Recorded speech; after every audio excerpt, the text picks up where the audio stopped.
And what happens when Jim actually completes the process? Jim becomes your referral partner.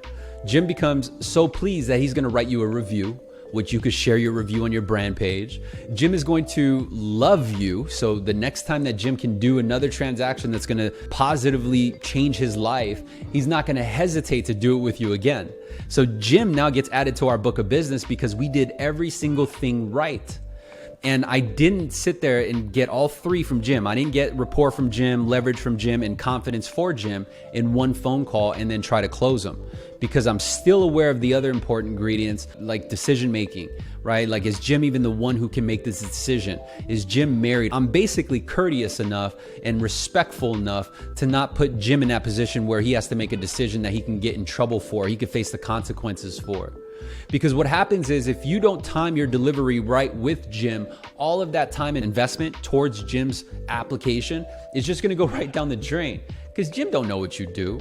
Jim doesn't do what we do. He doesn't talk our language, right? And so for us to leave it up to Jim to then explain it to Mrs. Jim, man, that's gonna lead you up to failure. And then we get frustrated wondering why Jim and Mrs. Jim don't pick up the phone anymore. It's because you allowed that man to try to reiterate everything that you just explained to him. And because you're the pro and you have so much more repetitions in explaining the benefit, Jim only remembered a fraction of it.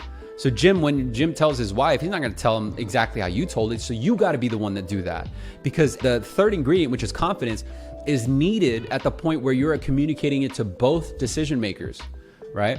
Now you might be like, well, but D, how do I get both of them together? You know, a lot of times how I currently set up my pitches is right after the conversation, it takes me about 30 minutes. And so I just call them back at 30 minutes.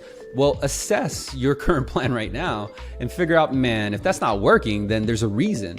And there's a reason because of what I just outlined. It's the fact that we're leaving it up to him to go explain to his spouse, or we're leaving it up to him to go speak to his financial planner. Right? Let me talk to my financial planner. Let me get to my CPA. You ever get those clients? Comment below if you get those clients. Like, all right, let me go and talk to my financial advisor. Boo boo. Man, your financial advisor is going to tell you that you're living month to month. They're going to tell you that your FICO score is going down because of your credit card debt. They're going to tell you that Mrs. Jim loves that Louis Vuitton brand and all you got is maxed out credit cards because Mrs. Jim loves that Louis Vuitton brand. Does that make sense? But see, you wouldn't know that. You wouldn't know that unless you built up the rapport until you actually extracted the right information to give you the leverage and position you to have the most confidence in delivering your solution to Jim and Mrs. Jim.